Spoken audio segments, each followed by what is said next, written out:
everybody. I'm Amy. Hello, I'm Audrea. This is the right crowd, so grab a cup of coffee. So jealous. Or a cup of tea. Maybe a little something on the rocks. And let's get started. Right, stop. You have to say what your cup says.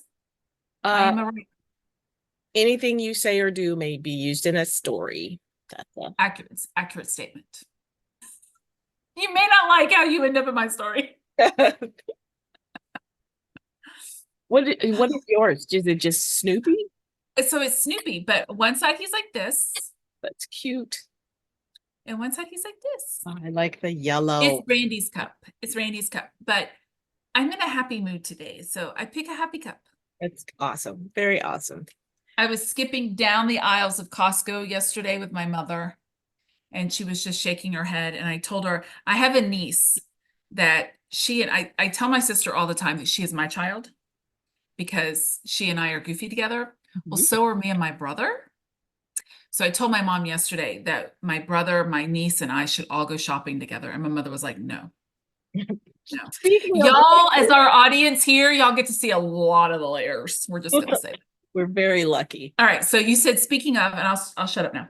Speaking of, well, today we're talking about tiny habits. The tiny habits, small changes that change everything. The small changes that change everything. B.J. Fogg, Ph.D., founder of Stanford's Behavior Design Lab, which he brings up a lot in the book. Does. And I actually really like the behavior design stuff. And this is my, what's the word I'm looking for? This book bristled me a little. We'll just say that, because I have taught people how to build habits and how to make them lasting changes in their lives. And some of the stuff that he says kind of poo-poos the way that I learned to develop habits and how I train people to develop habits that I know work. And there's a couple of things he says that I'm like, fair warning, Audrea is going to talk more in this one because I was a little bristled. I will say that it is good that there are things in here that everybody can pick up. See, I do have tabbies. I just don't have a lot of tabbies because there's a couple times I was like, I literally wrote in the book. So with that said, Audrey is going to start us on tiny habits. The books are different. I've got the hardcover. Do you got the paperback? I have the paperback. Dr. B.J. Fogg says, tiny is mighty. His premise is that if you want to change things in your life, start with making very small, tiny changes on the way to make that big lasting change. And the very first in the introduction, I highlighted a part. He says, I am here to say it isn't your fault. I love that. He says, if you've tried to do habits, create good habits before, and you haven't stuck with them, there's a disconnect between want and do, and that's been blamed on a lot of things, but people blame it on themselves. And he says, it's not your fault. And I felt seen and heard. Thank you, Dr. Fogg. And then he goes on to say on the very next page that embrace mistakes as discoveries and use them to move forward, which is one of the front of one of the journals that I keep every morning, where I have developed the habit of every morning I write down for the previous day what inspired me or it revived me, what depleted me, and what I learned about myself. And this is the front of that notebook. Fail often, fail fast, fail forward. That's cool. There's no point in failing if you're not going to fail forward, which means learn from your mistakes, which is exactly what he's saying. Discovery is learning from your mistakes. Indeed. All right. So he goes on about don't judge yourself. And then he talks about behavior design, which I really like the idea of behavior design, and that behavior scientists, that's how they study why and how people behave the way they do and how to have them, encourage them to change their behaviors. So I had never thought about my habits as in conjunction with behavior design. So I like that element that he adds here. He says the essence of tiny habits is this. Lean in, everybody. No. Take a behavior you want, make it tiny, find where it fits naturally into your life, and nurture its growth. So that's just basically the basic premise of the book and behavior design. And then he also says that in order to create lasting change, you have an epiphany where you're like, oh my gosh, I need to do this, right? Change your environment. If you don't change your environment, nothing's going to happen. And then change your habits in tiny ways. So you could have an epiphany and you could change your habits, but if you don't change your environment, yeah, nothing's going to change. You have to like make it more readily available for you to be able to change the habit. If you want to stop eating ice cream, that's great. It's making your pant size go up. But if you don't stop buying the ice cream, right, or if you don't stop going to the donut shop every week on your way to get groceries, then nothing's going to change. I'd be quiet now. Very similar.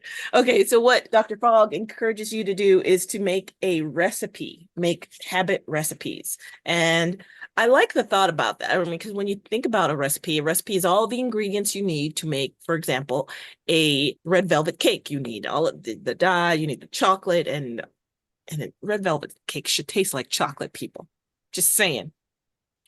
It's a chocolate cake. It should taste like chocolate. Chocolate. I have had some red cakes that were just, never mind. They were just red dye on a white cake. Yes, no, that's not red velvet. That's just a red cake. I'm sorry. Talk about tangents. And I think that should stay in there because we're both very opinionated on it. It should it's a fudge cake that's red. Yes. Anyway, you put in all the ingredients to make a red velvet cake or a cake. That's at the end, you have a successful product. For your habits, he's asking you to put all the things in that it would take to make you develop this successful habit, to wire it into your brain. So that's why he has it written out as a recipe. For this example, after I wake up, I will say, after I wake up and put my feet on the floor, I will say it's going to be a great day. And he was trying to stave off depression and just have better days, which is a great habit to develop for anybody, but that's a basic recipe card. After I do this, I will do this. And then the other things that as we go through the book, he talks about adding to the recipe are changing the environment. I'm going to take all of the potato chips out of the kitchen pantry. And I'm going to clean the kitchen counters off so they're ready to make dinner at the end of the day, and so forth. And he also mentions that tiny is safe. If you start with something very small, it's easier to do, and you're not making these huge changes that might change your life. You're making these tiny changes, so they're safe to do, and they're also usually, because they're so small, they're easy to do, and that tiny can grow big. Basically, that's why we're starting tiny, and then we're going to grow this into add things and grow it into a bigger habit that is life-changing. So that's a lot about what's in the introduction, and he gives you an anatomy of a tiny habit. It includes an anchor, the behavior, and then a celebration. And I really like the celebration part of building a habit. His theory is that if you celebrate after doing something, even if it's tiny, if you just do 2 push-ups and then say, yay, I did 2 push-ups. Who did 2 push-ups? Me, this girl over here. If you start doing that, that will trigger your brain to start associating positive thoughts with that activity. And so you're more likely to repeat it. And the more you repeat it, the more it becomes a habit, and the more you can build on that tiny habit. Which is one of the pieces that bristled me, because he was saying that rewards don't work. And the way he said it at the beginning is not how he describes it at the end when he talks about his celebrations and rewards, because there's a lot of people that are motivated by what they get at the end, right? Yeah. If I write 10,000 words, I'm going to get a spa day, or I'm going to get whatever. That's a reward. It's a celebration. And in the beginning, he was like, rewards don't work. People who advocate for rewards, basically they don't work. And then he talks about celebrating and leads into rewarding yourself. And I'm like, but didn't you say that rewards don't work? But it's he in the back when he describes it, we'll get there. It's a different type of rewarding system that he's advocating for.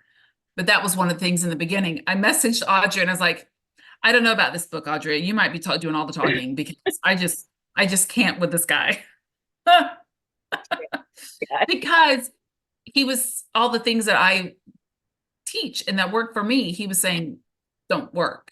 But I gave it a go, and he's got good stuff in here, but I just wanted to say that's one of the things. So if you're one of those people that rewards work for you, he's not exactly saying when you get to that part where he says rewards don't work, he's saying it as a different thing. He's saying it as if you give yourself one big reward, you've reached your goal, and now what's left? The way he describes celebrations in here is like she said, you do that one thing, and every time you do it, you're like, yay, yeah. Right? Or who's the big guy? I'm the big guy, right? Like do something positive motivation for yourself, which will then lead to a bigger reward if you want it to, but make it so that it's something that every time you do the tiny thing, it's like an internal dopamine that you give yourself to, instead of whatever the outward thing is. It's the thing you can say. Even if you're at work and the person that gives you an ulcer every day walks into your office, says something to you, and you don't snap back at them. Yeah. When they walk out of your office, you're not going to go woo out loud. You might on the inside. That's your way of celebrating on the inside, which is going to keep you from snapping the next time because you felt so good about yourself. Yes. That's what he's talking about when he talks about celebration. That is a good way to explain it. The other thing at the end of every chapter he breaks down what he talked about. Yep, I was about to do that. Oh, good. Okay. Actually, I'll go back to not talking. No, you should talk. Nope. Before we talk. But yes, that's one of the things I like about this book and many of the self-help books. They are adding some exercises to anchor what you just learned. So he adds those to the back of every chapter, a couple of different exercises that you can fill in and follow along with. Okay, and then we haven't even gotten to chapter 1. I know that was the introduction. This is going to be a longer video than we anticipated, Audrey. Well, we'll skip through a little bit of this. But I just want to say we haven't said it in a while. We don't read the whole book to you guys. This is basically Writer's Book Club, the right crowd. What we do is we go through the book and we talk about what we liked and what we learned and how we're applying things. And if you like what you hear or you're interested, you should go buy the book. Yes. Yeah, we're not going to go over every theory or practice he is. We don't have time. That would be long, and that would do a disservice to the author of the book. Yes. Please go buy the book. Yes. All and right. We don't want to get sued either, All right. The other thing in here is he talks about his main thing is that behavior, B, it's a math equation, B equals MAP. Yeah, she doesn't like that. I like it. I'm the analysis person. So behavior equals motivation, ability, and the prompt. So that is how you are building your habits. So the changing the behavior, you got to have the motivation to do it. You've got to have the ability to do it. Hopefully it's easy. And then you have to have a prompt or trigger to do it. Right. All right. So in behavior design, he says that his map applies to all human behavior. So that's a lot of what's in chapter 1 going over the basis for the rest of the book is that behavior, motivation, ability, and then the prompt that you need. And then he gives diagrams. Yeah. Would you like to know I didn't look at one diagram? Just so you know. Okay. I didn't look at one. I did look at the charts. I did not look at one diagram. I'm not a diagram person. That's okay. That's why we make in case y'all haven't figured out, Audrey and I are very different. just about every aspect of not just the books and what we pick up in our reading, but in life. All right, so now I'm on to troubleshooting, 3 steps for troubleshooting your behavior, which is on page 33 of my book. Okay, so often he says we want to do a behavior or we want someone else to do that behavior and we don't have any success. So what he says is what you should do is look at the behavior and troubleshoot, figure out some things about it, check to see what the prompt is. So for example, in Amy's example of the donuts, I would go to the donut shop every Friday to get the donuts for the Friday was donut day in IT in our company. So I would go to the shop to get the donuts and I'd get the donuts for everybody and then I would get 3 for me. My own little, luckily now I don't do that anymore. There's no donut day. And so that prompt is gone. So that's one of the parts, the prompts. Remove the prompt and see if the person, or if you have the ability. Do I have the ability to not go to the donut shops? There were days I doubted it, but I do. I just don't drive to the donut shop. Don't buy the potato chips. Or don't check my messages or Marco Polo when I'm supposed to be writing in a sprint. So I have the ability. And then see if the person is motivated to do the behavior, what the motivation is, whether it's bad or good. Those are 3 ways to look at it: to redesign or to design. My 30-year high school reunion is coming up in June. Oh. I am more motivated than ever to not go to the donut shop. That's one thing we do have in common. You and I both like donuts. All right, so he talks about how to stop a habit. That was a little bit about troubleshooting. Before you can stop a habit, you have to know what the prompts and triggers are, and then you work backwards to fix those or to redesign your behavior. Then he talks a lot about motivation in chapter 2. He says motivation is complex because you can have competing motivations. So, for example, my desire for the donut, motivation to eat the donut, competes with my motivation to lose 20 pounds. They're competing. When you have something that is conflicting, you have to clarify your aspiration or what you really want. You have to explore other options and match with specific behaviors. And then he gives you tips for outsmarting motivation. For example, if you're doing screen time at the end of the day, instead of writing, take your phone, put it in airplane mode or put it in another room or leave it in the car. I do frequently.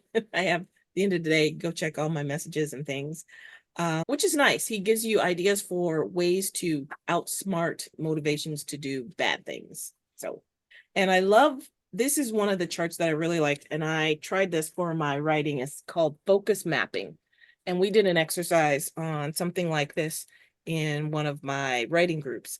And you take your what you do is you take all of your behaviors and you take, for example, if I wanted to publish a book, you take your high impact behaviors. Writing the book obviously is going to have a high impact. Getting the book edited is going to, if you want to sell the book and get good ratings, is going to have high impact. Things like posting on social media, to me, the impact of that is a little bit lower, but it depends on who you are. They say social media posting for authors is pretty important these days.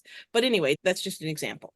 So you take all of the behaviors that would go into putting out a book, including launching newsletters, putting up a website, and all of these actions, and you put them on the focus map. And then you say on the left side here, it says, I can't get myself to do this behavior. Are you motivated to do it? And then on the right side, yes, I can get myself to do this behavior. Anyway, after you've done this focus map, you can see how to best spend your time on the high impact things. And then if you have no motivation to do something that has a high impact, then you can start to redesign that or see if there's ways around that. So it's a great way to look at all the behaviors. And I meant to put a tab on that. I'm going to put a tab on that because I'm going to go back and build another one for something else I'm doing. But you could also, if you have something that would have a high impact, but low motivation, figure out what your motivation needs to be in order to make that a high, like to make them match. Because if it's going to have a high impact, then obviously you need to be doing it. But if you're not motivated to do it, you need to change your motivation on it. So what's going to make you more motivated to do it? Maybe you could break whatever that action or that task is into smaller or tinier habits, like the book. Break it in and then celebrate the little bitty ones. Like for example, for us talking about newsletters, which are just like mopping the floor or unloading the dishwasher. I just don't want to do the newsletter, and it's super important and really high impact. And neither one of us are motivated. Oh, not motivated at all. Neither one of us are motivated. So the other day, a few weeks ago, I went ahead and set up the URLs and the services that we were going to use for the newsletter. I did that. That was a teeny step. I could go in and put the right crowd on Substack. I could do that. So I went in and did that, but I still haven't gone in and built out the page. But on the other side, I did build out a welcome page. I wrote the script for the welcome page or newsletter welcome sequence. I wrote that was a tiny thing, and I was like, yay, I wrote it. Look at that. I put a place for the photos and all that stuff. So that's one of the things you can do for something. It's a high impact thing, but you're not motivated to do it. Break it down into teeny tinier little parts and then celebrate those. I almost sent you a Marco Polo and said, yay, I wrote the welcome sequence, the first newsletter. Yay. I should do that. I'm going to do that with the rest of them. You're going to get Marco Polos. Okay, so the way he's broken out the book, because we said B equals MAP. So each chapter is then going to be part of that equation. So we talked about motivation is chapter 2, ability, making it easy to do is chapter 3, and then prompts, the power of after is chapter 4. I'm going to go back to page 80. What chapter is this? Ability, easy does it, which is chapter 3. He talks about what he calls an ability chain. Oh, yeah. And he spends some time going through each of these chains, pieces of the chain, and helping you see how that chain gets broken. All right, I want to point out the ability chain. And he spends some time going through each of these steps and how you can keep them from breaking. Because when, like with any chain, when a link is broken, the chain is useless. So he helps you go through and figure out each of these. And he does that by asking the discovery question, which is what is making this behavior hard to do?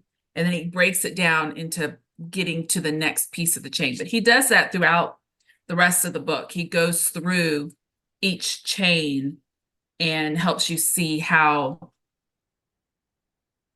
to make sure that you're not breaking your chain, whatever your chain happens to be. So I just wanted to point that out. No, I'm glad you did that, because some of the questions he asks, I love that analysis. So on that ability chain is time, money, physical effort, mental effort, routine. And as Amy said, if you break part of the chain, means things are harder for you to do. So the questions he asked at the top, do you have enough time to do this behavior? If we looked at the newsletter, do I have enough time to do a newsletter? Well, some days no. So I have to put it on days that I have time to do it. Do you have enough money to do the behavior? I don't have enough money to farm it out anymore, so I have to do it myself. And the answer to that is yes, there are free ways to do a newsletter. So yes. Am I physically, and in this case, it's not so much physically. I'm physically able to build a newsletter and a welcome sequence, but am I mentally able to do it? And that is where the chain breaks. I went into one of the provider I was going to use for my author newsletter, because I was switching from MailerLite to this other one. And I had built it on MailerLite before, and this is before MailerLite made some changes. And I decided I was going to use this new vendor. So I went over there to do the same thing I had done in MailerLite, and I could not figure it out. So after 30 minutes of clicking around, I mean, that was going, I mean, usually it's 5 to 10 minutes. If I can't figure something out, I need to go look for a video. 30 seconds. Yeah, 30 seconds. it needs to I'm, be easier, and I should send them some feedback because I probably will be going back to Mailer Lite if I cannot. I'll give it one more shot. Not that we're selling Mailer Lite, but anyway, those are some of the questions that he asks about your ability chain. And oh, I'm going to ask the other ones are, does the behavior require a lot of creative or mental energy? That's an important one for writers to ask themselves. Because if there are other things you're trying to do in addition to writing, you have to remember how much of that creative or mental energy you have to reserve. And Becca Syme calls them energy pennies. You have to reserve a lot for your writing, which is why I don't usually put anything in the mornings other than my day job, but any other things have to be after 2 p.m. because otherwise that's my writing time. well, if you go back and watch the interview that we did with me and when life happens, yeah, that's me right there. That chain broke and it was broken for almost 2 years because with everything that was going on, I just didn't have the energy to do it. I knew I needed to do it, but there was no mental energy whatsoever because of situational environment and just activities that were going on. Yeah. And then the last Don't feel bad if you break any of these chains. They're mendable. they are They're mendable. the last question he asks for that chain is, does the behavior fit into your current routine, or does it require you to make adjustments? And if it does, then you have to make adjustments or figure out a way to work it into your routine. So as a writer, the reason I liked BJ Fogg's book a lot is because it was super and I think it's also because I have that mental or that analytical brain. I like spreadsheets and charts and matrices and things like that. So it was easy for me to understand. And when you say troubleshoot something, well, I come from IT. I know how to troubleshoot. Figuring out, I say that breaking the chain is a great section to read if you feel like you are blocked. You have writer's block or you can't get something done for a project. That's a great one to go over and figure out where your ability chain might be broken. You might be missing a link. Anything The other thing I think we should point out about the ability chain is if you get to the routine question and the routine question says, does it fit into your current routine or does it require you to make adjustments? If it doesn't fit and it requires you to make adjustments and you don't want to make the adjustments, you should probably go back to the previous question. Does the behavior require a lot of creative or mental energy? Because I think that's probably where your chain broke. Yeah. If you don't want to make the adjustment, then you need to go back because your chain broke before you got there. That's a very good point. That's a super good point. But I love this for self-diagnosis. All right. The next chapter after that is prompts, the power of after. And see, he identifies a bunch of anchors in here that you can use. So yeah, basically the whole idea is you will say, after I blank, I will blank.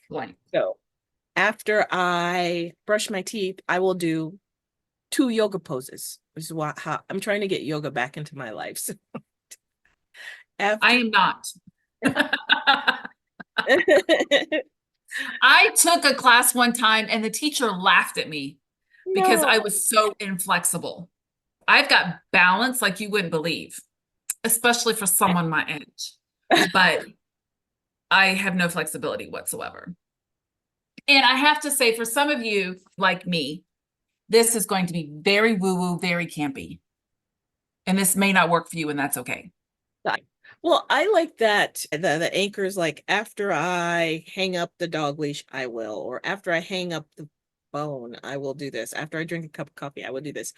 I liked his examples. These are just examples of anchors. Right. I could fit things in because I am having a little trouble with my morning sprints these days. And so I need to figure out where that is breaking down. And so I like having the triggers there as a way, like if I said, after I did my first sprint, then I will have a cup of tea, then that will save me from wasting that first sprint getting my tea done. So it's just a different way to look at it. All right. Yeah. So well, it actually is kind of also like our Kanban board that we do. because it's after I do this, then I have to do this. Yeah. When you make up your steps in a Kanban board. So we're all doing it. Yeah. So if you look at this and you think, whatever, you're doing it. You're just doing it in a different way. And that's okay. It's still building the habit of whatever it is that you're trying to get done. All right. So if we go over to chapter 5, I really like that he included, this is where he talks about the celebrations and he says emotions create habits. And I never thought of it that way, but I mean, that's just fact. If something makes you happy, you're going to do the more of that thing. So you're going to add celebrations and on one page, he says, celebration is the bridge from tiny habits to big changes. So it's not just about those tiny habits in his, the way he breaks it down. It's not just about the tiny habit. It's about the celebration that helps you make that repeatable so that you can get to the big changes. Because for some of us, if I try to go straight to I'm going to do an hour of yoga every day, it's probably not going to happen. But if I start with a couple of poses or a 15-minute routine and celebrate doing that and how much more bendy I am, then I will get to being a yogaphile. Maybe by the end of the year, I will be doing my regular yoga, which is good for me. So we don't want to go through the whole book. We don't want to spend a whole hour on there. What are some things that stuck out to you? Let's just go through highlight. I do like on page 167, when he's talking about grow and multiply, he points out to do more of what you want to do. So he did more when he wanted to do more, which means to me, you're building the habit. And when you're ready to move forward and add to it, then that's when you do it. Like how I built my 3 mile in the morning walk. I didn't just go out one morning and do 3 miles. I started with a couple of loops, which turned into 20 minutes, which turned into 30 minutes, which turned into eventually 3 miles, because mentally I had to be ready to add more to it. So I'm back to building my 3 mile in the morning walk. I haven't done it since we went to Vegas at the beginning of November. Wow. I haven't I've been walking, but I haven't done the 3 miles. So I'm at my 30 minutes in the morning, set the timer on my phone, listen to whatever it is I want to listen to, grab my water and go outside. And that's where I'm at right now. This week will be 30 minutes. Next week will probably be 2 miles. And we'll get up to, by the end of February, I'll be doing 3 miles every day. Wow. And that's fine. But that's what he's talking about here. Do it when you're ready to do it. Don't make if you try to make yourself do something before you're ready to do it, you're never going to do it. Right. Or you'll do it short term. Don't force it. Yeah. He does talk about self-insight, which is good. Is it working for you? Really? That's what he's asking. Is this new habit really something you want to keep doing? If it's not, why are you doing it? And make space for something else you want to do. Like that's like I told people if they don't like something they're eating, I'm like, why are you wasting the calories on it? This is actually on one of my habits, is to not stop at the gas station at 3 o'clock in the morning, because Krispy Kreme is delivered fresh around 3 o'clock in the morning. My gosh. So there you found your trigger and you're just taking it out. I literally mark it as a habit I'm building right now, is to not stop at the gas station. Is that horrible? No, horrible. It's good. That you figured Well, actually, that's the part of the book I just turned to. Focus on the prompt to stop a habit. There you go. Okay. Now, the thing I do want to point out, this is the last thing I want to say about this one. In the back, and he has appendix, he has charts and all of his things in the back. He also has lists of some of those triggers where 100 ways to celebrate and feel shine. Shine is when on the inside you're all happy. Yes. Like those little celebrations you give yourself. He does 32 ways to give positive feedback. And he's got all of these lists, tiny habits for better sleep. He's given you all the things, and it's the thing I called campy. After I do this, then I will do this. And I mean, they work. for some of you, you're going to say, after I do this, then I'm going to do this. That's Audrea. For me, in my brain, I'm going to say, I need to pull out the gym bag because I know if the gym bag is out, I will see it and then I will go to the gym. Okay, so though that's some of the stuff on the tiny habits. Would you recommend it? I recommend it. I like this book. I find it helpful. I like the charts in the back, and I like the way it tells you how to break down and troubleshoot a bad habit. I found that useful, and also how to build a good habit. And I like the introduction of the emotion part of that. I'd never thought about that in terms of building a habit before. So yes, this is the one that I like. So that we're going to stop here with tiny habits, and we're going to record another video on another book that's very similar. So come back for that one. But meanwhile, like and subscribe and tell your author friends about this nonsense that we do here. I feel like yes, I feel like it's some nights, some days it is nonsensical and it's okay. All right. Bye from the right crowd.